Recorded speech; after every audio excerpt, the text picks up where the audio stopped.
Hello everyone, welcome back to another video. Today I'm playing Universalis again, and I'm going to be showing you how to ace your Universalis gameplay through showing you diplomacy and everything to do with it. So that includes wars, alliances, and sending people money, buying provinces, everything like that. So stay tuned and let's get started. Right, we're here, I've chosen France, and let's get straight into it with diplomacy. So you want to get started by clicking on any other country that has like a different color. So England is this red country, and they do have my cores, so I'm going to be taking my cores back. Unfortunately, they're AI, so it's gonna take a while, but this is the diplomacy panel. I'm gonna open everything up to explain it all. So, starting from the top, war. There's multiple types of wars, but I need to justify that type of war goal to be able to declare that type of war. So I can currently justify two types of wars, but if I do something quickly, so if I rival England, which I can here, then another type of war will be available for me, and that will be a rival war where I get to get political power overall, which you wouldn't get in a normal war at all. But let's just do a normal war for the first one and get started. Okay, so I'm justifying on them. I'm gonna get some troops quickly. If you don't know how to do this, watch my other videos. I won't be going with that right now, but I think justification is usually pretty quick, so we have already justified. The issue is I'm gonna have to take a pretty big portion of that land to be able to get my cores back, but that's okay. They're sending 10k troops over, which I don't think I have enough right now. I have 8k currently, so I'm gonna take a loan out. Don't do this in game, but I'm just doing it for convenience. And I will get some mercenaries. There we go. Okay, now I should have more troops now. Also, I'm losing money, so that's why you shouldn't take loans out this early. Only if you're doing a death war, which I'll go over. Okay, quickly do that.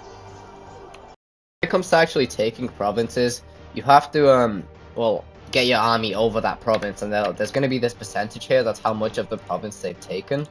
And the more troops you have, the faster you'll take a province, but it also varies whether they have a fort on the province or not.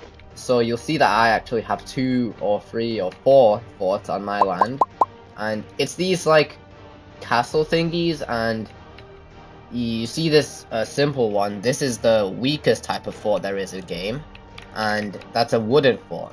And obviously over time you can upgrade them to make it harder for them to take it, but it just prevents the enemy from taking it as quickly as it would take a normal province. So it does look like England's coming back for more, with more troops, which is not great, but it's okay, I can handle it. So another thing on forts is that whenever a troop is standing on them, the troop automatically becomes stronger. So if I were to spawn the same amount of troops as England here, which they just had 5k, then their army would probably be stronger. In fact, they would be stronger than mine, because they're standing on a fort. And next I'll just take this area, and that won't give me enough war score to take their whole land. Now if you look at the bottom left of your screen, there's this icon which will appear with the opponent's flag and a percentage under it. Basically, that's your war score. That's how much land you can take. So if I were to try and start a peace treaty with them, I want to take these lands here, which I want to select, and the treaty value is 36, but I don't have that much war score, so I can't take that. So I need to get the war goal, which is, let me check quickly. The war goal is Bordeaux, which I'm currently sieging. This is Bordeaux, and I have just gotten that. See, my war score has just gone up, which means I should soon be able to get all of my cores back. Okay, so I've taken all my cores back. Now I need to claim something to be able to take it. So I have enough political power to claim everything here, which I will do. And I'll just check my national map mode. And it looks like I have quite a lot of claims, but still 2 more missing cores, which I do need to get. But that's not important right now. What I do need to find is a good example. So, diplomacy. And we have just done a war, I won't do that again. But Send insult. I don't really use that at all. I just use it to troll sometimes, but it gives them a reason to declare war on you, and it lowers their prestige, which is bad for them. Declare embargo. That means they can't use your trade node. Offer alliance. Pretty self-explanatory. Grant phasal. They become your puppet. So you'll get a fraction of their money, and they will help you throughout wars, unless it's a player, but they will still give you money if they're a player. They just might not help you throughout wars. Offer protection, pretty simple. Ask for military access. It just lets you walk through their country without taking any attrition damage, which is just damage your troops take while they're in a different country or barren land. Break treaties. It's just the same as before, except, well, you're breaking them. Others. You can send people money. You often do this to trade, so people might have you like do a war for money. So they might declare a rival war on you so they can get political power, and they'll send you money for that because they need political power. But they don't often do that, so you don't really need to worry about that. And sell claims and clause, you can just sell your land for money if you really need to, but the other person has to have claimed that land prior. And yeah, that's all for the diplomacy tab.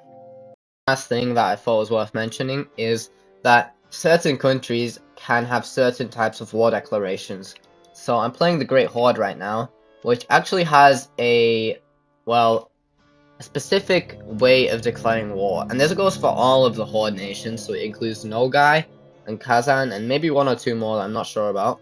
But what I can do is, this is really OP, especially if you know how to play this country, then I can justify Horde expansion, which means I can annex all of anything really, which is really cool, but also my unrest is really bad if I do that.